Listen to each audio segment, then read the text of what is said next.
शंकराचार्य मंड सरस्वती यांच्या चातुर्मासाचा हा कार्यक्रम आहे आणि त्यांचा वाढदिवस देखील आहे दिसत नाही। आणि या ठिकाणी आल्यानंतर अतिशय एक पवित्र आणि मंगलमय वातावरण पाहायला मिळालं। इकडे सगळीकडे एका श्रावण महिना सुरू झालेला आहे आणि या चातुर्मासमध्ये सगळे मुंबईकर भक्तीमध्ये लीन झालेले आहेत आणि खरं म्हणजे ही भूमी पवित्र झाली आहे असं म्हटलं तर वावगं ठरणार नाही। आणि म्हणून स्वामीजींनी माझ्याबद्दल जे गौरवोद्गार काढलेले आहेत त्याबद्दल मी त्यांचा आभारी आहे, त्यांना मनापासून धन्यवाद देतो। की खरं म्हणजे हा गौरव जो आहे हा एकट्या एकनाथ शिंदेचा नाही, मी मगाशी म्हणालो तमाम मोबाईल लाडक्या बहिणींचा आहे, लाडक्या भावांचा आहे, लाडक्या शेतकऱ्यांचा आहे आणि लाडक्या वारकऱ्यांचा, या तमाम संतांचा हा गौरव आहे। आणि त्याचबरोबर गोमातेला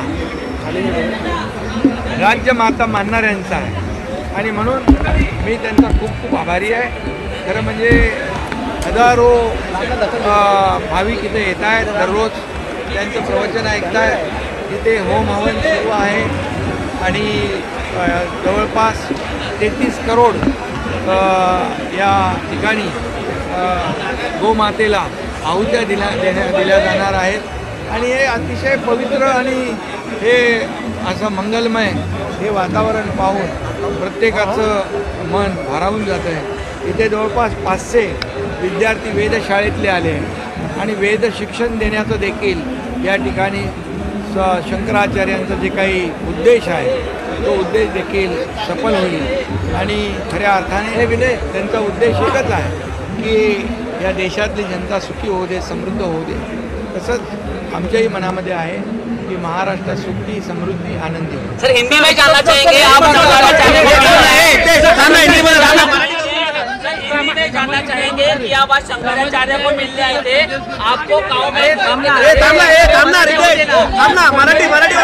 मंत्री जे आहेत संजय शिरसाट यांनी राज्यमंत्री माधुरी मिसाळ यांना पत्र केलेलं आहे, तुम्ही बैठका घेऊ नये आणि त्याबाबत माधुरी मिसाळ यांनी नाराजी व्यक्त केलेली आहे। त्या बाबतीमध्ये तपासून घेतो आम्ही सगळे मंत्री, सगळी एक टीम आहे, मुख्यमंत्री महोदयांच्या मार्गदर्शनाखाली आम्ही कामकाज करतो, एक टीम म्हणून काम करतोय। त्यामुळे ही माहिती घेऊन त्यामध्ये जे काही योग्य आहे ते होईल।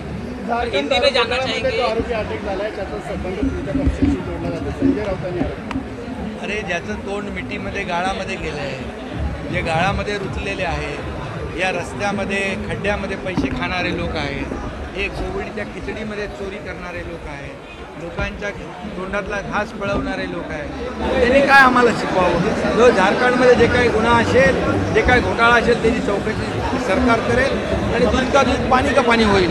त्यामुळे जिनके घर शीशे के होते दुसरे के घर हम पत्थर नहीं फेका करते। आम्ही स्वच्छ आहोत आणि यांना या मुंबईतल्या जनतेने पाहिलेलं आहे, गेले 25 वर्ष मुंबईला लुटलेलं आहे आणि ते आमच्यावर आरोप करतायत, हे दुर्दैवी आहे। सर हिंदी में जानना चाहेंगे।